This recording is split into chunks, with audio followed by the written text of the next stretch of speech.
What is up, everyone? Welcome back to Mainly Movies, the channel where we talk about, well, mainly movies. So welcome back to another Halloween horror special video. I hope you are enjoying them as much as I enjoy making them. In this episode, we're going to be talking about the 1980 classic The Fog, directed by John Carpenter. So The Fog is about a group of people who live on this cove who are celebrating 100 years of the town. And on the 100th year anniversary, some things go wrong when a mist starts to cover the town and bad things unravel. And keep a watch out for that fog bank heading in from the east. 100 years ago, between midnight and 1, something unknown came out of the fog. Now it has returned. So welcome back to another Halloween horror special video. The Fog is the movie that we're going to be talking about today. Now, I just want to clarify one thing. This is 80s edition. And online, on Google, this says the movie came out in 1980. But the back of the Blu-ray says that it's 1979.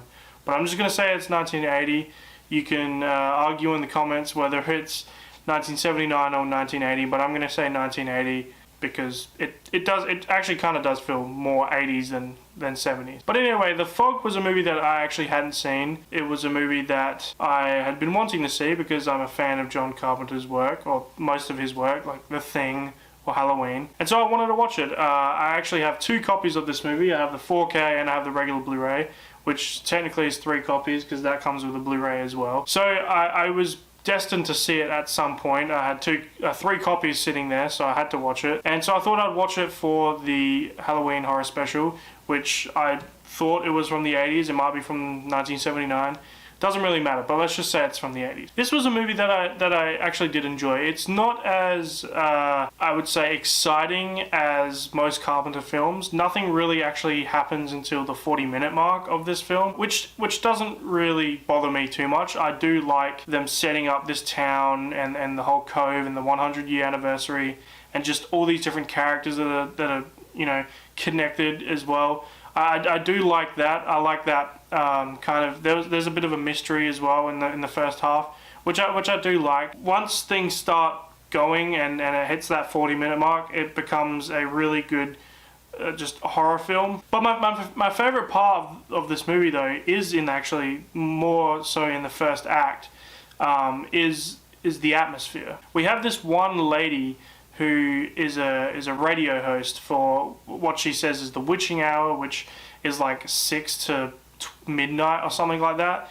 But it just like it shows this one night that happens where all this like weird stuff goes on, and it shows all that happening. You know, it has her like narrating over it as she's the radio host, and it has this like kind of like real soft jazz music playing, and it just feels like the dead of night. Like nobody is up. It's everybody's asleep, it's the dead of night, and she's in this lighthouse radio hosting, and I don't know, it just has this really, like, it has the Halloween vibe to it, which I really enjoy. And I really like that, aspect. But like I said, when the 40-minute mark hits and we're ready to go, it's great. It actually becomes a really good, like, intense thriller as well at the same time. Like I said, the woman who's the radio host, her son is locked in the house with her with some elderly woman. I don't know whether it's the grandma or something, but an elderly woman is like looking after him.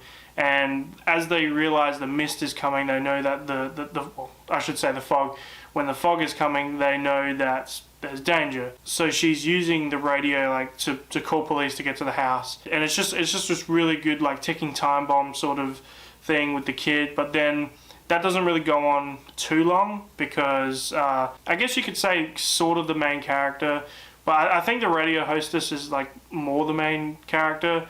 But then there's Tom Atkins and Jamie Lee Curtis. Their characters in like a relationship, and they quickly go to the kid to save the kid in the house, and then it goes from there. The ending is a bit strange, and it kind of just ends very abruptly without kind of giving us much to go with. It just kind of like ends with like the priest holding up the crucifix, and then like they all just disappear, and then like yeah, it just ends there. My favorite part in this movie is the lighthouse, the woman that's in the lighthouse, the radio hostess. When the pirate things, they're basically just pirates, these like undead pirates that are in the fog. When they start like coming through the door, they break through the door, and then she has to literally climb on the roof of the place, and they're literally like slicing at her while this whole stuff is going on with the priest. Like I said, it kind of, there's all these different characters meeting up, and then they all mix and match throughout the whole film. They just get it in time, and then they all disappear. And yeah, that scene was actually really intense. The way they cut it between the priest and the woman in the lighthouse and all that, it was really good. It was really, really intense. But this movie has John Carpenter's style, the wide angle lenses, which I really love, and just the ensemble cast of a lot of actors that throughout his filmography are in this film. And most of them play like main characters in it, so that's always great. As far as like scares go, this movie is not really that scary. It's more just kind of just like thrilling and intense. Like you want them to get out of this situation really fast. The most intense situations happen to the radio hostess, like when they break into the lighthouse, or when they're breaking into like the house where her child's in. Like that, those scenes are really intense, but they only really happen to that character. Everybody else just kind of goes along.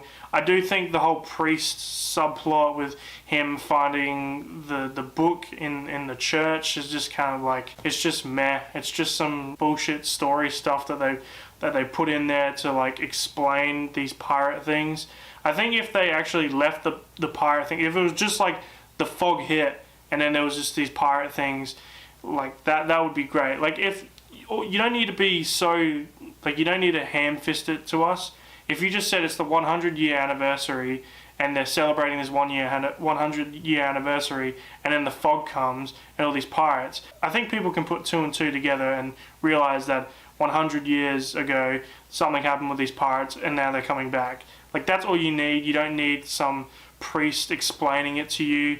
Actually, he just explains it to some random two women. They just like go to the church and talk to him, and then he's like, oh, I found this book, and then he just starts talking about it. It doesn't really make that much sense. It would have just been so much better if it was just, we're celebrating the 100 years, and then these like creepy pirates come in this fog, and it should just end like that. You know, that should just be that whole thing. That tells you enough. You don't need this weird book thing. But they only used that because they needed some way to resolve the issue, and that was the way. They figured it out in the little book that they needed that crucifix to like get rid of them. Which, I don't know, you could have found. I feel like they could have found something more interesting to get rid of them. Like they could have found some other solution that would have worked, instead of them just finding this book and then they're like, we've got this gold crucifix, and that's it. It just ends. But other than that, that's like probably my biggest complaint, is just like how they resolve it all. But I think this movie is overall really good. It's not my favorite Carpenter film at all. Like it's not a terrific film. Like, it has a lot of flaws in my opinion. Like, nothing happens until in the first 40 minutes.